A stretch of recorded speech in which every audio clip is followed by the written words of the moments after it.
Иве, најпрво честитки за триумфот. Беше една доста тешка утакмица, можам да речем. Во последните 15 на минути вашите момци навистина покажаа карактер и стигнаа до сосема заслужената победа. Како вие гледате на овој надпревар? Најнапред ви благодарам за честитките, како и претходните наши надпревари, така и овој беше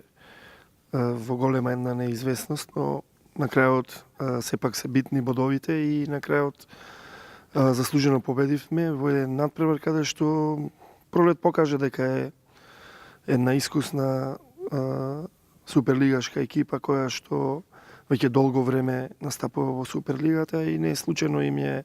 тука местото, а ние можем само да кажам дека освен победата и трите бодови, мислам дека и другото не беше на нивото кое што ние треба да бидиме, но со оглед на целокупната ситуација од самиот почеток па се до последниот надпревар сепак треба да бидиме задоволни со победата и да биде поттик за вториот дел од полусезоната во ВИП Суперлигата да направиме уште подобар резултат, бидејќи и ова, реков до последниот надпревар, е доказ само дека ние стремиме или сме насочени кон амбициите кои си ги поставивме во пред почетокот на сезоната. Бидејќи заврши првиот дел од сезоната, би сакал да ве прашам како сте задоволни и од пласманот, но и од играта која досега се прикажува од вашиот тим? Кога станува збор за пласманот, јас можам да кажам дека ние сме во врвот на табелата, зацртаното од предсезоната или амбициите за пласман, првичното во плейофот, на некој начин, слободно можем да кажем 95% веќе сме во тој плейоф.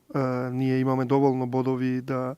бидеме сигурни во тие преостанати 4 надпревари од вториот дел на пролетниот дел. И ако генерално гледаме во тој дел дека како амбиција го зацртавме, треба да бидеме задоволни. Ова другото, играта и се друго што се случуваше од самиот почеток до последниот надпревар, секако дека ние можевме подобро и моравме, но гледајќи ја се она што се случуваше, почнавме со една екипа, на крајот завршивме со сосема друг состав, во еден процес каде што истовремено градиме клуб, бркаме резултат и го бараме своето место под сонцето, ако може така да се каже, во една дебитантска сезона. Сепак и очекувањата преголеми од јавноста нормално, каде што во екипа влегуваме со амбициозен спонзор, со играчи кои што не се анонимни, едноставно се играчи кои што ги донесовме да го кренат квалитетот на играта на ракометниот клуб Еврофарм работник. Сепак една генерална оценка моја и на Александар Зарков дека можевме подобро. Треба да бидеме едногласно сложни дека РК Еврофарм работник во текот на целата полусезона се бараше во таа некоја игра која што пробавме јас и Заре да ја наметниме врз нашата екипа врз основа на профилот на играчи со кои што располагаме во периоди на топло-ладно во нашиот тек на играње, и тоа е факт дека сепак не го поминавме оној процес на прилагодување едни према други и едноставно на крајот се покажа дека можеби на моменти немаме некоја преподнатлива игра, но и дека победивме на надпревари кои што беа доволни за она што се вика амбиција или она што се вика пласман на табелата, или на крајот плейоф, каде што ние се надевам дека во овој припремен период што доаѓа до таму почетокот на март, каде што се надам тогаш дека ќе почне вториот дел на сезоната, продолжението на сезоната, дека сепак ќе го достигнеме на нивото на игра што ја бараме, дека преку ноќ сигурно дека не можат да се случат чуда и без разлика колку ние сакаме да направиме овде една ситуација да се биде подмачкано, да биде се добро, но пак ќе речем ова е само спорт и дека во спортот терминот процес на стварање, прилагодување и така натаму е нормална работа и дека во периодот што доаѓа ние сепак ќе бидеме со едно ниво на поголема на поголем, ако може така да се каже, процент на давање, она што може да се каже од нас во машката супер вип лига, но што е тука, генерално треба да бидеме задоволни, бидејќи вие сами знаете дека Еврофарм работник внесе една свежина во македонскиот ракомет, дека овој проект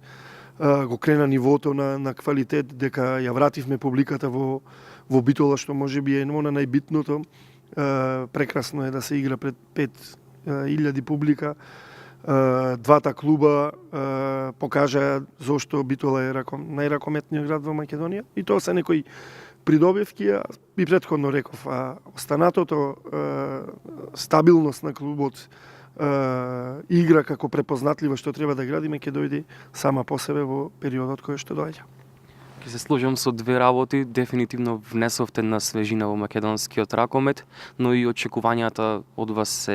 се големи и би сакал да ве прашам во однос на играчкиот кадар, дали е тој што го планирате и што мислите дека треба да го имате во однос на плейофот, да се остварат тие очекувања од вас и дали можеби Еврофарм работник може да се носи, можеби не со Вардар, но можеби со Металург? Па да бидеме реални, ние располагаме со еден играчки колектив или кадар што во моментот сметаме дека ќе одговори на амбициите и на тоа што се бара од нас, од раководните луѓе во клубот, и мислам дека во овој момент е доволно да бидеме ние во оној врв на, зборувам и во плейофот, каде што стварно видовте дека и во досегашниот тек секој секого може да победи, дека ако е Вардар на друга димензија, останатите екипи и Металург би рекол, бидејќи сепак се работи за една екипа која што е од калибар на Лига шампиони тим, и дека игра многу силни надпревари, дека секако ќе биде тешко да се нападне и Металург на тоа место, но спортот е таков, ние мора да бидеме реални и оптимисти дека против секој ќе играме на едно високо ниво, бидејќи само така може да се изградиме и како клуб, така може да напредуваме не само играчите и ние како тренери, и да покажеме зошто сепак овој проект на Еврофарм работник за еден краток период направи некои работи што јас би рекол дека многу тешко некој би ги достигнал ако ги ставиме сите работи на едно место, вклучувајќи и организација, логистика, школа и така натаму. Сепак плейофот е нешто некој друг предизвик. Плейофот е еден турнирски систем каде што мора да покажеш зошто си се пласирал меѓу најдобрите 6 екипи во Македонија, и мислам дека таму ова екипа на Еврофарм работник со моменталниот играчки кадар и колектив кој што располага треба да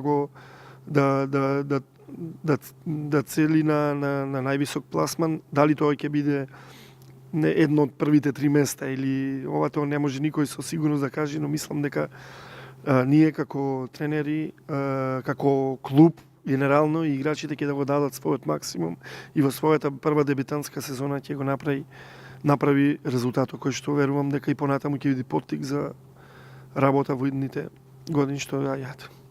Така и јас ти благодарам за овој разговор, би ти посакал уште поголеми успеси и еве од напролет да гледаме уште добри надпревари и да уживаме во ракометот во Битола.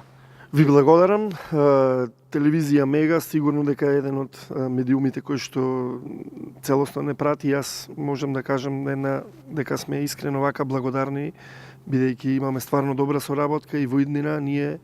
ќе настојуваме не само битолската, него и целокупната македонска ракометна спортска јавност да ја израдуваме со добри игри, да го потврдиме она што претходно го најавивме како проект, дека сме стварно нешто ново и добро за македонскиот ракомет воопшто.